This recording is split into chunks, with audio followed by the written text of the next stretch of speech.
Hello students, welcome to my Assam Studio YouTube channel.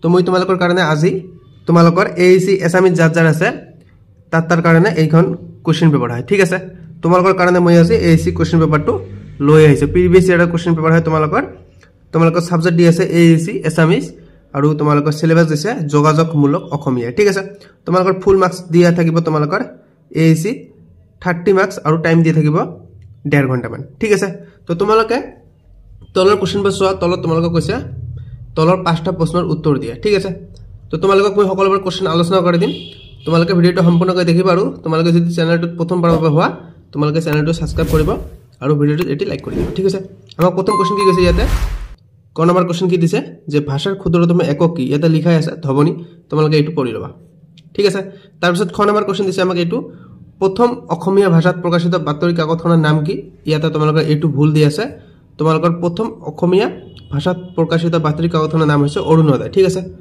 Orunodoi তোমালোকে লিখি লবা অৰুণোদয় মই তোমালোকক লিখি দিছো ঠিক আছে অৰুণোদয় এটো খ নম্বৰৰ উত্তৰ হৈছে অৰুণোদয় তাৰ পিছত তোমালোকক গ নম্বৰ কোৱেশ্চন দিছে কি ভাষা শব্দটো সংস্কৃত ভাষাৰ কি শব্দৰ পৰা আহিছে মোস্ট ইম্পৰ্টেন্ট কোৱেশ্চন তোমালোকৰ উত্তৰ দিয়া আছে ইয়াতে যে ভাষা শব্দটো সংস্কৃত ভাষাৰ ভাষ শব্দৰ পৰা আহিছে এটো ঠিক আছে এটো তোমালোকে পঢ়ি লবা তাৰ পিছত তোমালোকক গ নম্বৰ কোৱেশ্চন দিছে জ্যোতি কি মোস্ট ইম্পৰ্টেন্ট কোৱেশ্চন 1 মাৰ্কৰ কাৰণে তোমালোকে এই কোৱেশ্চনটো আহিব পাৰে এইবাৰ যে জ্যোতি কি উত্তৰ হ'ব তোমালোকৰ বিশ্ৰাম ঠিক আছে এটো উত্তৰ হ'ব তোমালোকৰ বিশ্ৰাম তাৰ পিছত তোমালোকক 9 নম্বৰ কোৱেশ্চন দিছে যে আবেদন কেই প্ৰকাৰৰ আবেদন দুই প্ৰকাৰৰ ঠিক আছে তোমালোকক ইয়াত কি আবেদন কেই প্ৰকাৰ কি তোমালোকক লিখিব নালাগে তোমালোকক জাস্ট কৈছে আবেদন কেই প্ৰকাৰৰ তোমালোকে লিখিবা দুই প্ৰকাৰৰ ঠিক আছে তাৰ পিছত আমাক 2 নম্বৰ কোৱেশ্চন দিছে ইয়াতে যে যিকোনো পাঁচটা উত্তৰ লিখা মই তোমালোকক গোটেইবাৰ আলোচনা কৰি দিম পাঁচটা যিকোনো কৈছে মই তোমালোকক ইয়াতে তোমালোকৰ 9টা মান দি আছে মই গোটেইখিনি আলোচনা কৰি দিম প্ৰথম কোৱেশ্চন কি কৈছে তোমালোকক অসমীয়া ভাষাৰ অন্তস্থীয় জ বৰ্ণ দুটাৰ নাম লিখা ইয়াতে তোমালোকক দি আছে এটা হৈছে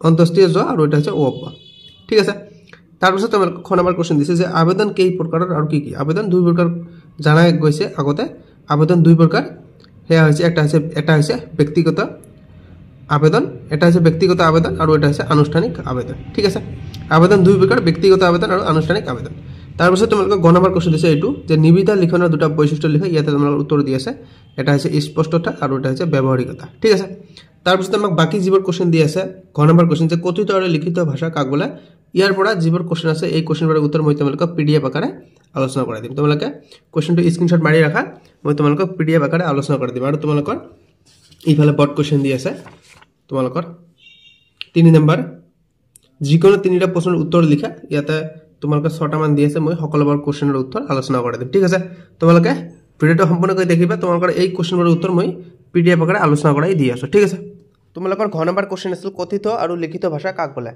তোমালোকে এটো জানাই ছাগে কথিত ভাষা হৈছে মুখেৰে উচ্চাৰণ কৰা ভাষা আৰু এটা লিখিত ভাষা হৈছে লিখি প্ৰকাশ কৰা ভাষা ঠিক আছে আৰু বাকিবোৰ তোমালোকক নালাগে তোমালোকে জাস্ট লিখিবা যে কথিত ভাষা হৈছে মুখেৰে উচ্চাৰণ কৰা ভাষা আৰু লিখিত ভাষা হৈছে লিখি প্ৰকাশ কৰা ভাষা ঠিক আছে তাৰ পিছত তোমালোকৰ 9 নম্বৰ দি আছে নিবিদা কেই প্ৰকাৰ আৰু কি নিবিদা তোমালোকৰ দুই প্ৰকাৰৰ ঠিক আছে এটা হৈছে তোমালোকৰ মুকলি নিবিদা আৰু এটা হৈছে সীমিত নিবিদা আৰু বাকি তোমালোকৰ তলত যি এক্সপ্লেইন কৰা আছে এইবা নালাগে ঠিক আছে তোমালোকে জাস্ট মনত ৰাখিবা নিবিদা সাধাৰণতে দুটা এটা হৈছে সীমিত আৰু এটা হৈছে মুকলি ঠিক আছে ইয়াৰ পিছত তোমালোকক 6 নম্বৰ কোৱেশ্চন দিছে যে বিশিষ্ট স্বৰধ্বনি আৰু বিশিষ্ট ব্যঞ্জন ধ্বনি কেইটা তোমালোকৰ ইয়াতে উত্তৰটো ভুল দি আছে তোমালোকৰ উত্তৰটো হৈছে স্বৰধ্বনি হৈছে তোমালোকৰ 11টা ইয়াতে 8টা দি আছে 8টা নহয় তোমালোকৰ 11টা আৰু ব্যঞ্জন ধ্বনি তোমালোকৰ ইয়াতে 21টা দি আছে 21টা নহয় তোমালোকৰ ব্যঞ্জন ধ্বনি হৈছে আসলতে 33টা ঠিক আছে 33টা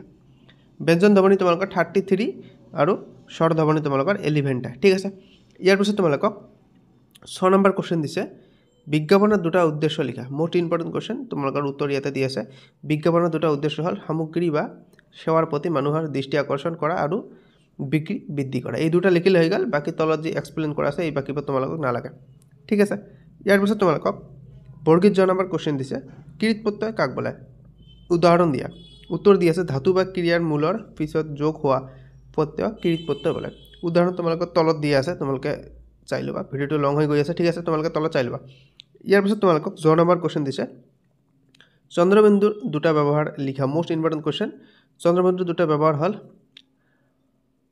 অনুনাসিক উচ্চাৰণ বুজাবলৈ আৰু শব্দৰ অৰ্থৰ পাৰ্থক্য দেখুৱাবলৈ তোমালোকৰ উদাহৰণস্বৰূপে তলত দি আছে, তোমালোকে স্ক্ৰীনত চাই ল'বা।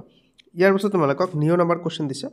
বাতৰি কাকতত দুটা উদ্দেশ্য লিখা। মোষ্ট ইম্পৰ্টেণ্ট কুৱেশ্যন, উদ্দেশ্য দুটা তোমালোকক ইয়াতে দি আছে। ইয়াতে বাতৰি কাকতৰ দুটা উদ্দেশ্য হ'ল জনসাধাৰণক দেশ বিদেশৰ খবৰ যোগান ধৰা আৰু সমাজৰ বিভিন্ন সমস্যাৰ বিষয়ে সজাগতা সৃষ্টি কৰা। ঠিক আছে, ইয়াৰ পিছত তোমালোকৰ 5 মাৰ্কছৰ কুৱেশ্যন দি আছে। এইবোৰ মই তোমালোকক আলোচনা কৰাই দি আছোঁ। ঠিক আছে, তোমালোকৰ এতিয়া মই বৰ্ড কুৱেশ্যন কেইটা আলোচনা কৰাই দিম। তোমালোকৰ প্ৰথম কুৱেশ্যন দিছে, ডাঙৰ কুৱেশ্যন, 5 মাৰ্কছৰ কুৱেশ্যন হয় তোমালোকৰ এইটো। অসমীয়া ভাষাৰ জ্যোতি চিহ্নৰ ব্যৱহাৰ সম্পৰ্কে তোমালোকে আলোচনাত যুগত কৰা। ঠিক আছে, তোমালোকৰ উত্তৰ দি আছে অসমীয়া ভাষাৰ জ্যোতি চিহ্নৰ ব্যৱহাৰ তলত দিয়া হৈছে। জ্যোতি চিহ্নই বাক্যৰ অৰ্থ স্পষ্ট কৰাত সহায় কৰে। লিখিত ভাষাত ভাৱৰ স্পষ্টতাৰ বাবে জ্যোতি চিহ্নৰ ব্যৱহাৰ অপৰিহাৰ্য। জ্যোতি চিহ্নই পঢ়তাক ক'ত ৰ'ব লাগে, কিমান সময় ৰ'ব লাগে বা কি সুৰত পঢ়িব লাগে তাক নিৰ্দেশ কৰে। কিছুমান সাধাৰণ জ্যোতি চিহ্ন হৈছে পূৰ্ণোচ্ছেদ, কমা, ছেমিকলন, প্ৰশ্নবোধক চিহ্ন দিয়া আছে আৰু বিস্ময়বোধক চিহ্ন। ঠিক আছে, ইয়াৰ পিছত তোমালোকক খ নম্বৰ কুৱেশ্যন দিছে যে শব্দ বিভক্তি বুলিলে কি বুজা। মোষ্ট ইম্পৰ্টেণ্ট কুৱেশ্যন, কাৰক বিভক্তিৰ এখন তালিকা প্ৰস্তুত কৰা। তোমালোকৰ ইয়াতে স্পেলিংটো ভুল দি আছে, কানন দি আছে, এইটো কানন নহয়, এইটো তোমালোকৰ কাৰক। কাৰক বিভক্তিৰ এখন তালিকা প্ৰস্তুত কৰা। তোমালোকৰ উত্তৰ দি আছে তলত। শব্দ বিভক্তি আৰু ইয়াৰ তালিকা। শব্দ বিভক্তি হ'ল সেইবোৰ চিহ্ন বা আখৰ যিবোৰ শব্দৰ পিছত যোগ হৈ শব্দটোক বাক্যত আন শব্দৰ লগত থকা সম্পৰ্ক বুজাই দিয়ে। অসমীয়া ভাষাত শব্দ বিভক্তি 7 প্ৰকাৰ তলত দি আছে, তোমালোকে এইবোৰ চাই ল'বা। ঠিক আছে, প্ৰথমা তৃতীয়া দি আছে, চতুৰ্থী দি আছে, পঞ্চমী আৰু ষষ্ঠী সপ্তমী দি আছে। তোমালোকে এইবোৰ স্ক্ৰীনৰ পৰা চাই ল'বা। আমাক গ নম্বৰ কুৱেশ্যন দিছে মহাবিদ্যালয়ৰ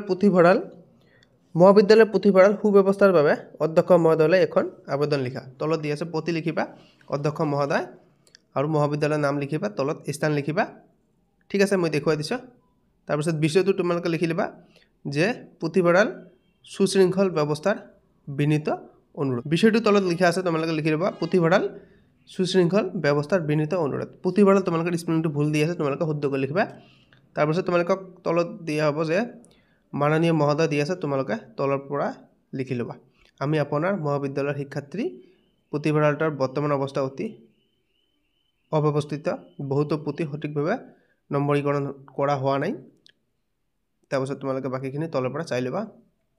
ঠিক আছে, তোমালোকৰ ইয়াতে পেৰাগ্ৰাফ চেঞ্জ কৰি যি অতএব দিছে এইটো তোমালোকে দিব নালাগে, তোমালোকে দিবা যে গতিকে পুথিভঁৰালটোক নতুনকৈ বৰ্গীকৰণ, লেবেলিং, নথিপত্ৰ সজোৱা আৰু ডিজিটেল নথিভুক্তি কৰাৰ ব্যৱস্থা কৰাটো অতি আৱশ্যক। এই ব্যৱস্থা কৰিলে শিক্ষাৰ্থীসকলৰ উপকাৰ হ'ব। ঠিক আছে, এনেকৈ লিখি দিবা। ঠিক আছে, আৰু তলত তোমালোকৰ যি অতএব দিছে এইটো তোমালোকে গতিকে দিবা, বাছ। ঘ নম্বৰ কুৱেশ্যন দি আছে তোমালোকৰ কথনগত দক্ষতা বুলিলে কি বুজা। কথনগত দক্ষতাৰ বৈশিষ্ট্য আলোচনা কৰা। উত্তৰ দি আছে তোমালোকৰ কথনগত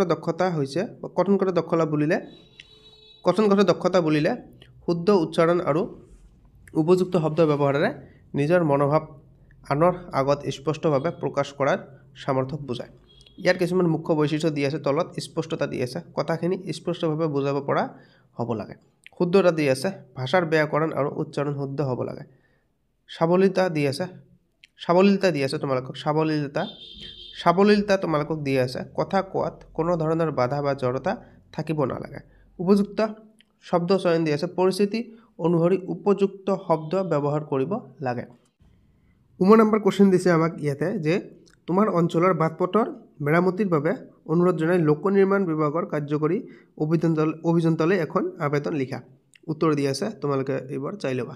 প্ৰতি কাৰ্যবাহী অভিযন্তা, লোক নিৰ্মাণ বিভাগ, PWD, জিলা অঞ্চল তোমালোকে লিখি ল'বা। ঠিক আছে, তোমালোকে জিলাৰ নাম দিবা। ঠিক আছে, তোমালোকে জিলাৰ নাম দিবা আৰু অসম লিখি দিবা। তাৰপিছত তোমালোকৰ বিষয় দি আছে বাটপথ মেৰামতি আবেদন।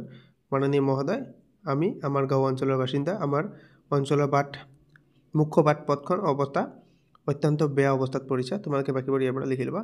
ঠিক আছে, শেষত তোমালোকে লিখি দিবা সেয়েহে মহোদয়ক অনুৰোধ জনাইছোঁ যাতে যত শীঘ্ৰে সম্ভৱ বাটপথখন মেৰামতি আৰু পুনৰ্নিৰ্মাণৰ ব্যৱস্থা গ্ৰহণ কৰে। ঠিক আছে, তোমালোকে তলত লিখি দিবা, বাছ। ইয়াৰ পিছত তোমালোকে কুৱেশ্যন নম্বৰ 8 দি আছে ভাষাৰ শুদ্ধ উচ্চাৰণ সম্পৰ্কে বহলাই আলোচনা কৰা। উত্তৰ দি আছে ভাষাৰ শুদ্ধ উচ্চাৰণ, তোমালোকে তলত মই দেখুৱাই দিছোঁ, তোমালোকে ইয়াৰ পৰা পঢ়ি ল'বা। ঠিক আছে, তো ভিডিঅ' আমাৰ আজি এইখিনিয়ে।